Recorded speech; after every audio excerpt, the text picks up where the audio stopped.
அஸ்ஸலாமு அலைக்கும். Hi friends, welcome to Rehan Samayal. இன்றைக்கி நம்மளோட சேனலில் நம்ம பார்க்க போகிற வீடியோ ரம்லானுடைய டே 15 ஷஹர் டு இஃப்தார் vlog தாங்க வந்து பார்க்க போகிறோம். இன்றைக்கி நான் சஹருக்கும் இஃப்தாருக்கும் என்னெல்லாம் வேலை செய்கிறேன் அப்படிங்கிறது தான் இந்த வீடியோவில் உங்களுக்கு ஷேர் பண்ணியிருக்கேன். வீடியோவை ஸ்கிப் பண்ணாமல் ஃபுல்லாக பாருங்கள். நம்ம சேனலில் புதுசாக பார்க்குறவங்களா இருக்கீங்கன்னா மறக்காமல் சப்ஸ்கிரைப் பண்ணிக்கோங்க. இன்றைக்கி வந்து சஹர்லேருந்து தாங்க வந்து வீடியோ எடுக்க ஸ்டார்ட் பண்ணுறேன்.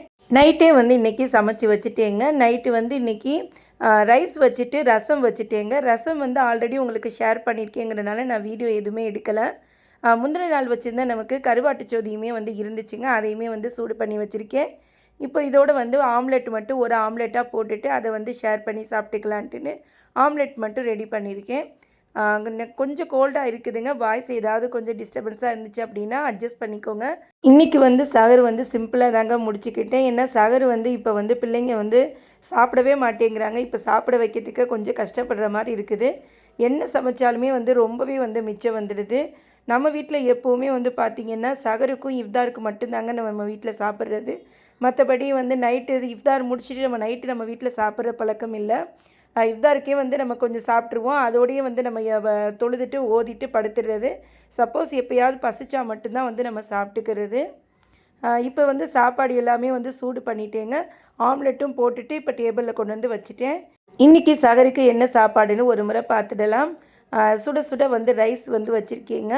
இதோடு வந்து நைட்டே வந்து நம்ம ரசம் வந்து வச்சுட்டோம். ரொம்பவே வந்து சிம்பிளாக ஈஸியாக வைக்கிற மாதிரி ரசம் தாங்க. ரசத்துக்கு சைட் டிஷ்ஷாக வந்து இன்றைக்கி ஒரு ஆம்லெட் வந்து போட்டிருக்கேங்க. அதையே ஷேர் பண்ணி சாப்பிட்டுக்குருவோம்.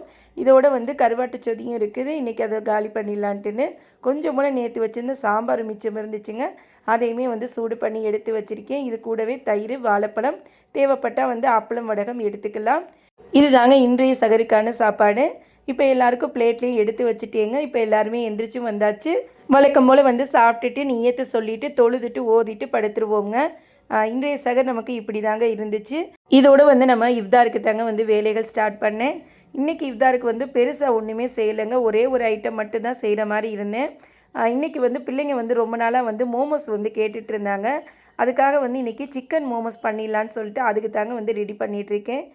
இன்றைக்கி சிக்கன் மோமோஸ் மட்டும்தான் ரெடி பண்ணுறேன். ஏன்னா இதுவே நமக்கு கொஞ்சம் வேலைகள் அதிகம்தான். அதனால் இது மட்டும் ரெடி பண்ணாலே போதும்ன்ட்டுன்னு அதுக்கான வேலைகள் தான் வந்து பார்த்துட்ருக்கேன். ஃபஸ்ட்டு வந்து நமக்கு மாவு பிசைஞ்சு வச்சுட்டோம் அப்படின்னா இது நமக்கு ஊறிக்கிட்டு இருக்கும். நமக்கு அடுத்த வேலைகள் பார்க்கலான்ட்டுன்னு நான் இன்றைக்கி வந்து மைதாவில் தாங்க செய்கிறேன். மைதா வந்து அன்ஹெல்தின்னு நினைக்கிறீங்க அப்படின்னா நீங்கள் வந்து கோதுமை மாவில் கூட வந்து செய்யலாம். நான் இன்றைக்கி வந்து மைதாவில் தான் வந்து செஞ்சுக்க போகிறேன். ஒரு 2 கப் அளவுக்கு மைதா மாவு எடுத்துக்கிட்டேங்க. இதோட தேவையான அளவுக்கு உப்பு சேர்த்துட்டு கொஞ்சம் கொஞ்சமாக தண்ணி சேர்த்து நம்ம வந்து பிசைஞ்சு எடுத்துக்கலாம். வழக்கம் போல் நமக்கு பரோட்டாவுக்கு எப்படி பிசைவோமோ அதே மாதிரி வந்து நமக்கு பிசைஞ்சு எடுத்துக்கிறது தான்.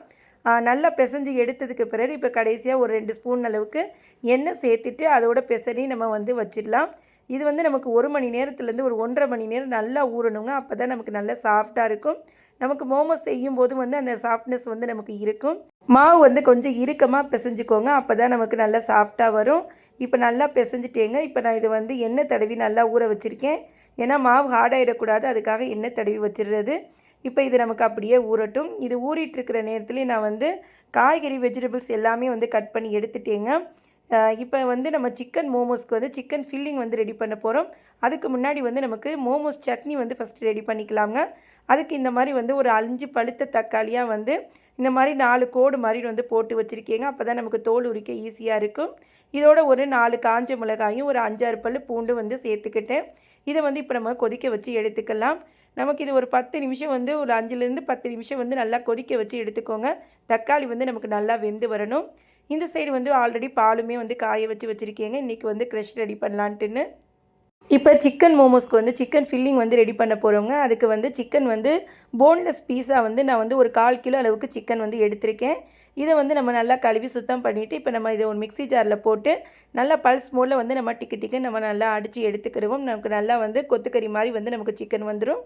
பாருங்கள், இந்த மாதிரி வந்து நமக்கு வந்துடும். பல்ஸ் மோடில் வச்சு அடிங்க, அதே வந்து கரெக்டாக இருக்கும். இப்போ இதுக்கு வந்து தேவையான வெஜிடபிள்ஸ் எல்லாமே வந்து கட் பண்ணி எடுத்து வச்சுருக்கேங்க. நான் என்னென்னலாம் இதில் சேர்க்குறேன் அப்படிங்கிறத சொல்கிறேன். ஒரு துண்டு இஞ்சி வந்து நான் துருவி எடுத்து வச்சுருக்கேங்க. இல்லை பொடியாக கட் பண்ணாலும் நீங்கள் நல்லா பொடியாக கட் பண்ணி எடுத்துக்கலாம். இதோட வந்து நல்லா பொடியாக கட் பண்ண ஒரு 5-6 பல் பூண்டு, அடுத்து ஒரு பெரிய பல்லாரி வெங்காயம் வந்து பொடியாக கட் பண்ணி வச்சுருக்கேன். இதோட வந்து கொஞ்சம் போல் கோஸுமே வந்து பொடியாக கட் பண்ணி எடுத்திருக்கேங்க. எந்த அளவுக்கு நீங்கள் ஃபைனாக சாப் பண்ணி எடுக்க முடியுமோ அந்தளவுக்கு சாப் பண்ணுங்கங்க. நமக்கு ரொம்ப குட்டி குட்டியாக தான் வேணும். நான் எந்த அளவுக்கு என்னால் கட் பண்ண முடியுமோ அந்தளவுக்கு நான் கட் பண்ணி எடுத்திருக்கேன். இதோட ஒரு பெரிய கேரட் வந்து நான் பொடியாக கட் பண்ணி வச்சுருக்கேன். இதோட ஒரு குடமிளகாயும் பொடியாக கட் பண்ணி எடுத்து வச்சுருக்கேன். இதோட கொஞ்சம் போல் கொத்தமல்லியுமே வந்து பொடியாக கட் பண்ணி எடுத்து வச்சுருக்கேங்க. இதே நீங்கள் வந்து ஸ்ப்ரிங் ஆனியன் இருந்தால் அது சேர்த்துக்கலாம். என்கிட்ட ஸ்ப்ரிங் ஆனியன் இல்லை, அதனால் கொத்தமல்லி தலைகளை வந்து கட் பண்ணி எடுத்து வச்சுருக்கேன். இப்போ இதை நம்ம வந்து ரெடி பண்ண ஆரம்பிச்சிடலாம். இதுக்கு வந்து நம்ம ஃபஸ்ட்டு ஒரு பவுல் எடுத்துக்கிறேங்க. அதில் வந்து நம்ம அரைச்சி வச்சுருக்கிற சிக்கனை வந்து இதில் நம்ம சேர்த்துடலாம்.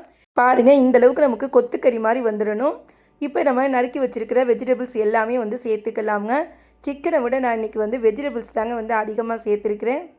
பிள்ளைங்களுக்கு வந்து நம்ம வெஜிடபிள்ஸ் மட்டும் பண்ணி கொடுக்குறத விட இந்த மாதிரி சிக்கனில் ஏதாவது செய்கிறோம் அப்படின்னா வெஜிடபிள்ஸ் அதிகமாக சேர்த்துக்கோங்க. நான் வந்து இந்த ஒரு மாதமுமே வந்து வெஜிடபிள்ஸ் கம்மியாக தாங்க வந்து எடுத்துக்கிடுவோம். அதனால் என்னென்ன ரெசிப்பிலெல்லாம் வந்து வெஜிடபிள்ஸ் சேர்க்க முடியுமோ எல்லாத்துலேயும் நான் அதிகமாக தான் வந்து எடுத்துக்கிறேன். இப்போ இதில் வந்து ஒரு ஸ்பூன் அளவுக்கு வந்து சோயா சாஸ் வந்து சேர்த்துருக்கேங்க. இப்போ இதுக்கு தேவையான அளவுக்கு வந்து உப்பு சேர்த்துக்கலாம். இப்போ காரத்துக்கு வந்து ஒரு 1.5 ஸ்பூன் அளவுக்கு நான் மிளகாத்தூள் சேர்த்துக்கிறேங்க. உங்கள் காரத்துக்கு தகுந்த மாதிரி நீங்கள் கூட்டி குறைச்சி சேர்த்துக்கோங்க.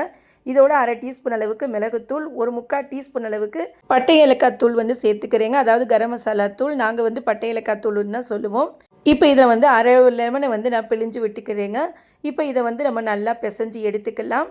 இதை வந்து நமக்கு நம்ம சேர்த்துருக்கிற மசாலா, வெஜிடபிள்ஸு, சிக்கன் எல்லாமே ஒன்றோட ஒன்று நல்லா வந்து கலந்து மிக்ஸ் ஆகிற அளவுக்கு வந்து நல்லா பிசைஞ்சு எடுத்துக்கோங்க.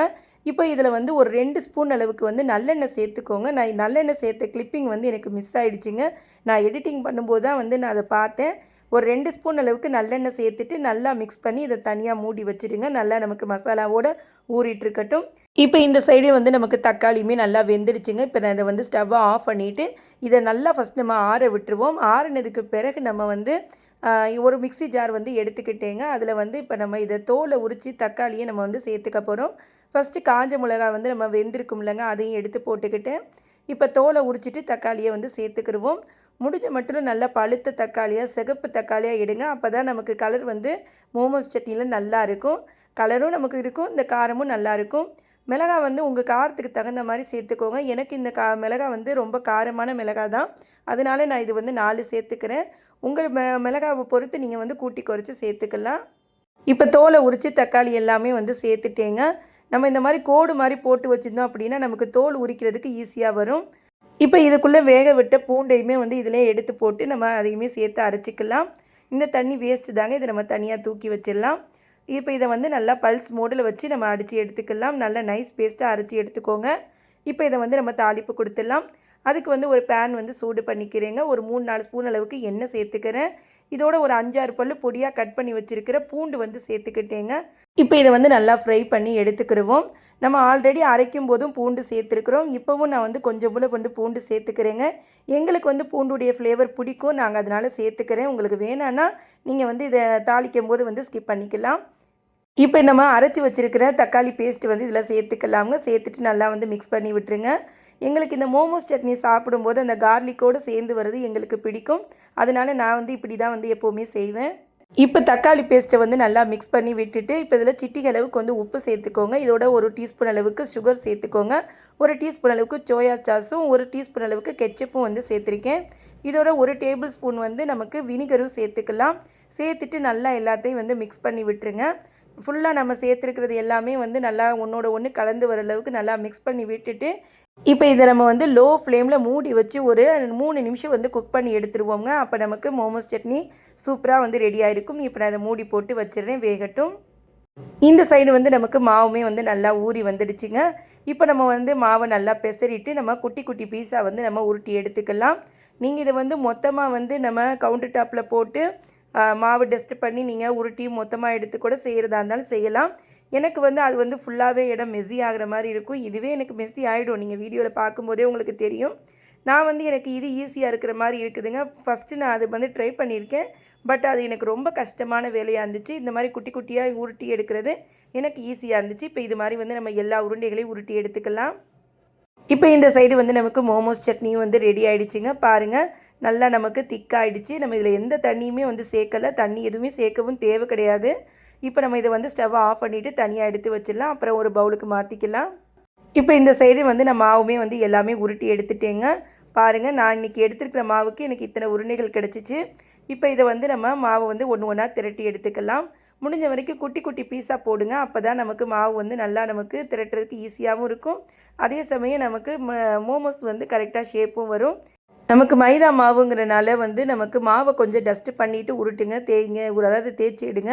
அப்போ தான் வந்து நமக்கு ஈஸியாக நமக்கு தேய்க்க வரும். பாருங்கள், இந்த சைஸில் வந்து நம்ம எல்லா மாவையும் வந்து தேய்ச்சி எடுத்துக்கலாம். நான் இப்போ எல்லாமே வந்து கொஞ்சம் போல் வந்து தேய்ச்சி எடுத்துருக்கேங்க. இன்னுமே நமக்கு மாவு இருக்குது. ஃபஸ்ட்டு உங்களுக்கு காட்டுறதுக்காக நான் வந்து கொஞ்சம் போல் வந்து ஃபஸ்ட்டு தேய்ச்சி எடுத்துக்கிட்டேன். இப்போ இதை எப்படி நம்ம ஃபில் பண்ணி நம்ம வந்து அதை ஷேப் பண்ணுறதுங்கிறத பார்க்கலாம். இந்த சைடு நமக்கு நல்லா சிக்கன் ஃபில்லிங்குமே வந்து நல்லா ஊறி வந்துடுச்சுங்க. இப்போ நான் வந்து திரட்டின மாவுலேருந்து ஒரு இது எடுத்துக்கிறேங்க. மாவு எடுத்துகிட்டு இதில் வந்து ஒரு ஸ்பூன் அளவுக்கு நம்ம இந்த அளவுக்கு எடுத்தாலே போதும். ஏன்னா அதிகமாக ஃபில்லிங்ஸ் வச்சிங்க அப்படின்னாலே நமக்கு மூட கொஞ்சம் கஷ்டப்படும். அதனால் ஒரு 1லேருந்து 1.5 ஸ்பூன் அளவுக்கு சேர்த்துக்கோங்க. சேர்த்துட்டு நம்ம புடவை கொசுவை மடிப்போம் பார்த்திங்களா, அந்த மாதிரி ஒன்று ஒன்றா மடித்து கொடுங்க.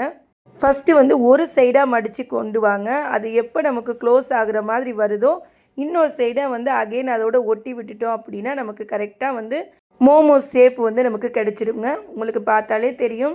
நம்ம இந்த ஷேப்பு தான் இல்லைங்க, அது நம்ம விருப்பம், நம்ம எப்படி வேணாலும் செய்யலாம். பட் உங்களுக்கு பர்ஃபெக்டாக வேணும்னா கண்டிப்பாக இந்த மாதிரி நம்ம பொறுமையாக மடிக்கணும். ஒன்று நம்ம பொறுமையாக செய்யும்போது வந்து அந்த ஷேப் கரெக்டாக வந்துடும். ஃபஸ்ட்டு ஆரம்பத்தில் வரல அப்படின்னாலும் உங்களுக்கு அடுத்தடுத்து செய்யும்போது வந்துடும். பாருங்கள், நான் இன்னொன்று மடித்து காட்டுறேன். இந்த மாதிரி ஓரளவுக்கு மூடுற மாதிரி வரும்போது நம்ம சைடில் அகைன் வந்து இப்படி க்ளோஸ் பண்ணி விட்டுட்டோம் அப்படின்னா நமக்கு மோமோஸ் ஷேப்பு கரெக்டாக வந்துடுங்க. இல்லை எங்களுக்கு இதெல்லாம் வரலை, எங்களுக்கு ரொம்ப கஷ்டமாக இருக்குது அப்படின்னா ரொம்ப ஈஸியான மெத்தடுங்க. இது வந்து ஆக்சுவலாக இதுதான் நான் ஃபஸ்ட்டு செய்ய பழகினதே. நம்ம கொழுக்கட்டையெல்லாம் மோதகம் மடிப்போம் பார்த்திங்களா, அந்த மாதிரி வந்து நம்ம ஃபுல்லாக வந்து க்ளோஸ் பண்ணி விட்டுட்டு இப்படி ஒரு உருண்டு மாதிரி உருட்டி விட்டிங்க அப்படின்னா நமக்கு இது ரொம்பவே வந்து ஈஸியாக இருக்கும். உங்களுக்கு அந்த மாதிரி செய்ய தெரியலன்னா இப்படி நீங்கள் கூட ஃபாலோ பண்ணிக்கலாம். இப்போ நான் எல்லா மோமோஸையும் ரெடி பண்ணிட்டேங்க. இப்போ பாதி ரெடி பண்ணிவிட்டு இப்போ ஃபஸ்ட்டு வந்து இதை வந்து நம்ம இட்லி பாத்திரத்தில் வச்சு நம்ம வேக விட்டுக்கலாம். ஸ்டீமர் குக்கர் இருந்தால் நீங்கள் அதில் கூட வேக விட்டுக்கலாங்க. என்கிட்ட வந்து ஸ்டீமர் குக்கர்லாம் வந்து எதுவும் தனியாக கிடையாது. நான் அதனால் இட்லி பாத்திரத்திலே வந்து நம்ம செஞ்சுக்கிறது. இந்த இட்லி தட்டில் வந்து ஃபுல்லாக ஆயில் வந்து அப்ளை பண்ணி வச்சுருக்கேங்க. இப்போ ஒன்று ஒன்றா நம்ம மோமோஸை வச்சுட்டு நம்ம இப்போ வந்து இதை நம்ம வேக விட்டு எடுத்துக்கலாம். ஃபஸ்ட்டு நமக்கு நல்லா வந்து இட்லி சட்டியில் வச்சு தண்ணி கொதிக்க வச்சுருக்கேன். நல்லா தண்ணி கொதித்ததுக்கு பிறகு இப்போ வந்து இட்லி தட்டை வந்து உள்ளே வச்சுக்கலாம். வச்சுட்டு இதை வந்து ஒரு 10 நிமிஷம் மீடியம் ஃப்ளேம்லேயே வச்சு வேக விடுங்க. அப்போ தான் நமக்கு கரெக்டாக வெந்து வரும். இது வேகட்டும், நம்ம பார்க்கலாம். இந்த சைடு நான் இது வேலை செஞ்சிட்ருக்கும்போதே வந்து நமக்கு உளுந்த வடை மாவு கொஞ்சம் போல் இருந்துச்சுங்க. அதோட மசால் வடைக்கான மாவுமே இருந்துச்சு. சரி, இன்றைக்கி இதை மட்டும் போட்டு எடுத்துக்கலான்ட்டுன்னு அதை மட்டும் சைடில் வந்து நான் போட்டு எடுத்திருக்கேன். இப்போ நமக்கு ஃபஸ்ட்டு பேஜ் வந்து ரெடி ஆகிடுச்சிங்க. இப்போ நான் எடுத்து ஹாட் பேக்கில் வந்து போட்டு வச்சுட்டு, ஏன்னா நமக்கு நோம்பு திறக்கிறதுக்கு இன்னும் நேரம் இருக்குது இல்லைங்களா, வெளியில் வச்சுருந்தா நமக்கு ஹார்ட் ஆகிடும்ட்டுன்னு நான் ஹாட் பேக்லேயே வந்து எடுத்து வச்சுட்டேங்க. இப்போ வந்து ஒரு 5 மோமோஸ் மட்டும் தனியாக எடுத்து வச்சுருக்கேங்க. இதை வந்து நான் உங்களுக்கு ஃப்ரைடு மோமோஸ் மாதிரி வந்து ரெடி பண்ணலான்ட்டுன்னு நம்ம எடுத்து வச்சுருக்கிற மாவை எண்ணெய் காஞ்சதுக்கு பிறகு நம்ம அதில் இந்த மாதிரி போட்டு எடுத்துக்கிறதாங்க. ஃப்ரைடு மோமோஸும் சூப்பராக இருக்கும், ஸ்டீம்டு மோமோஸ் ரொம்பவே வந்து சூப்பராக இருக்கும். எங்களுக்கு ஸ்டீம்டு மோமோஸ் தாங்க ரொம்பவே பிடிக்கும். எங்கள் வீட்டில் எல்லாருடைய ஃபேவரேட்டும் கூட. எப்பப்பெல்லாம் மோமோஸ் செய்யணும்னு பிள்ளைங்க ஆசைப்பட்றாங்களோ அப்போ வந்து இந்த மாதிரி ஆளுக்கு ஒன்று ஃப்ரைடு மோமோஸும் ரெடி பண்ணிக்கிடுவேன். ஸ்டீம்டு மோமோஸ் வந்து அதிகமாக வந்து ரெடி பண்ணிக்கிடுவேங்க. இது 2 சைடுமே நல்லா திருப்பி விட்டு நமக்கு மீடியம் ஃப்ளேமில் வச்சு வேக விடுங்க. ஏன்னா சிக்கன் நமக்கு நல்லா வெந்து வரணும் இல்லையா, அதனால் மீடியம் ஃப்ளேமில் வச்சு 2 சைடு நல்லா கோல்டன் ப்ரௌன் ஆனதுக்கு பிறகு எடுத்துக்கலாம். இப்போ நமக்கு ஃப்ரைடு மோமோஸும் ரெடி ஆகிடுச்சு, வடையுமே வந்து சுட்டி எடுத்தாச்சு. அடுத்து ஸ்டீம்டு மோமோஸும் வந்து ரெடி ஆகிடுச்சுங்க. இப்போ அதையுமே வந்து ஒரு பிளேட்டில் எடுத்து வச்சுருக்கேன். பாருங்கள் எப்படி இருக்குன்ட்டுன்னு. இந்த ஸ்டீம்டு மோமோஸ் செகண்ட் பேஜ் வந்து ரெடி ஆனது வந்து நான் லேட்டாக தாங்க வீடியோ எடுத்தேன். ஆனால் உங்களுக்கு இப்போ நான் முன்னாடியே அட்டாச் பண்ணிட்டேன். இது வந்து நம்ம நோம்பு திறந்ததுக்கு பிறகு வந்து எடுத்த கிளிப்பிங் இது. இப்போ நோம்பு திறக்கிறதுக்கு டேபிளில் எல்லாத்தையும் வந்து எடுத்து வச்சுட்டேங்க. இன்றைக்கி இஃப்தாருக்கு நம்ம வீட்டில் என்னெல்லாம் ரெடி பண்ணியிருக்கோம் அப்படிங்கிறத ஒரு முறை பார்க்கலாம். வழக்கம் போல் வந்து பள்ளிவாசல்லேருந்து வாங்கிட்டு வந்து நோம்பு கஞ்சி வந்து எடுத்து வச்சுருக்கேங்க. அடுத்து இன்றைக்கி வந்து மாலாஸ் க்ரஷ் வந்து ரெடி பண்ணியிருக்கோங்க. இன்றைக்கி வந்து மிக்ஸ்டு ஃப்ரூட்டில் வந்து க்ரஷ் வந்து ரெடி பண்ணி வச்சுருக்கேன். அடுத்து வந்து சப்ஜா சீட்ஸ் போட்டு நன்னாரி சர்பத் வந்து ரெடி பண்ணியிருக்கேன். அடுத்து இன்றைக்கி சிக்கன் மோமோஸ் வந்து ஸ்டீம்னும் பண்ணியிருக்கோங்க, ஃப்ரைடு மோமோஸும் வந்து ரெடி பண்ணியிருக்கோம். ரெண்டுமே வந்து ரொம்பவே வந்து சூப்பராக இருந்துச்சுங்க. கண்டிப்பாக நீங்களும் உங்கள் வீட்டில் ட்ரை பண்ணி பார்த்துட்டு உங்களுடைய ஃபீட்பேக்கை நம்மளோட வந்து ஷேர் பண்ணிக்கோங்க. அடுத்து கொஞ்சம் போல் வந்து உளுந்த வடை மாவுமே இருந்துச்சுங்க, அதனால் உளுந்த வடையும் போட்டாச்சு. அதோட மசால் வடையும் வந்து ரெடி பண்ணியிருக்கேன். ஸ்நாக்ஸ் எல்லாம் தொட்டு சாப்பிட்றதுக்கு வழக்கம் போல் வந்து க்ரீன் சட்னியும், மோமோஸ் தொட்டு சாப்பிட்றதுக்கு வந்து ஒரு மோமோஸ் சட்னி வந்து ரெடி பண்ணியிருக்கோங்க. ரொம்பவே வந்து இந்த சட்னி சூப்பராக இருக்கும். மோமோஸ் கூட வந்து இந்த சட்னி சேர்த்து சாப்பிடும்போது டேஸ்ட்டு அம்புட்டு ருசியாக இருக்குங்க. கண்டிப்பாக நீங்களும் ட்ரை பண்ணி பாருங்கள். அடுத்து நோம்பு திறக்கிறதுக்கு பேரிச்சம்பழம் எடுத்து வச்சுருக்கீங்க. இது தாங்க இன்றைய இஃப்தாருக்கு நம்ம வீட்டில் வந்து ரெடி பண்ணது. அல்ஹம்துலில்லாஹ் நமக்கு 15 நோம்பு சூப்பராக போயிடுச்சுங்க. மீதம் இருக்கிற 15 நோம்புமே அல்லாஹ் வந்து எல்லாருக்குமே வந்து லேசாக்கி கொடுக்கணும்னு நானும் துவா பண்ணிக்கிறேன். உங்களுடைய துவாக்களில் எங்களையும் சேர்த்துக்கோங்க. இப்போ நமக்கு நோம்பு திறக்கிற நேரமும் வரப்போகுதுங்க. நம்ம துவா கேட்டுட்டு நோம்பு திறக்க நேரம் கரெக்டாக இருக்கும். இதோடு இந்த விலாக் முடியுதுங்க. இந்த வீடியோ உங்களுக்கு பிடிச்சிருக்கும்னு நம்புகிறேன். பிடிச்சிருந்துச்சு அப்படின்னா இந்த வீடியோக்கு ஒரு லைக் கொடுங்க. உங்கள் ஃப்ரெண்ட்ஸ் அண்ட் ஃபேமிலியோடு வந்து ஷேர் பண்ணிக்கோங்க. நம்ம சேனலில் புதுசாக பார்க்குறவங்களா இருக்கீங்கன்னா மறக்காமல் சப்ஸ்கிரைப் பண்ணி எனக்கு சப்போர்ட் பண்ணுங்கள். இன்னும் புது புது ரெசிபியோடு நாம் அடுத்த வீடியோவில் சந்திப்போம். Bye friends. தேங்க்ஸ் ஃபார் வாட்சிங்.